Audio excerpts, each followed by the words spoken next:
نوجوان نسل میں منشیات نوشی کی روک تھام کے لیے پنجاب کالج شور کوٹ میں تقریب کا انعقاد کیا گیا، جس میں بڑی تعداد میں طلباء و طالبات اور صحافیوں کے علاوہ سماجی شخصیات نے بھی شرکت کی۔ مزید اس حوالے سے جانتے وہاں پر موجود نمائندہ سٹی نیوز عابد حسین بٹی سے۔ جی عابد، کیا تفصیلات ہیں آپ کے پاس؟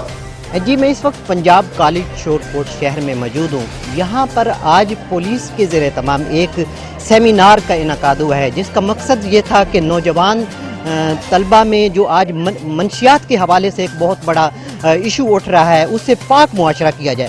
ہمارے ساتھ اس وقت ڈی ایس پی شور کوٹ راجہ عزیز احمد موجود ہے۔ آئیے ان سے بات کرتے ہیں کہ آج کے سیمینار کے حوالے سے یہ کیا کہنا چاہیں گے۔ جی، بسم اللہ الرحمن الرحیم۔ یہ بیسیکلی آج کل کافی جو ہمارے یونیورسٹیز ہیں اور کالجز میں سے ہمیں شکایات موصول رہی ہیں پنجاب بھر میں سے، تو ہمارے جو ڈی پی او صاحبان ہیں انہوں نے ہمیں حکم دیا ہے کہ آپ اور کالجز میں جائیں، تو وہاں جا کر جو بچے ہیں، جو اسٹوڈنٹ ہیں، ان کو جا کر ان کو اس بارے میں آگاہ کریں کہ ایک لعنت ہے اور اسے کیسے بچنا ہے اور اسے کیسے دور رہنا ہے۔ تو آج کل یہ چھالیے ہیں اور ببل گم وغیرہ بھی لوگ اس میں استعمال کر کے تو بچوں کو کھلا رہے ہیں اور ان کا عادی بنا رہے ہیں۔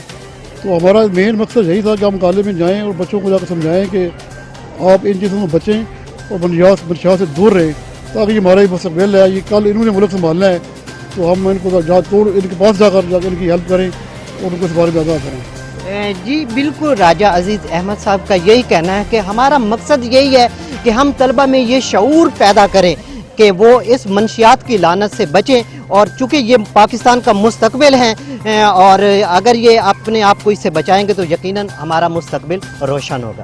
جی، بہت شکریہ عابد، تفصیلات سے آگاہ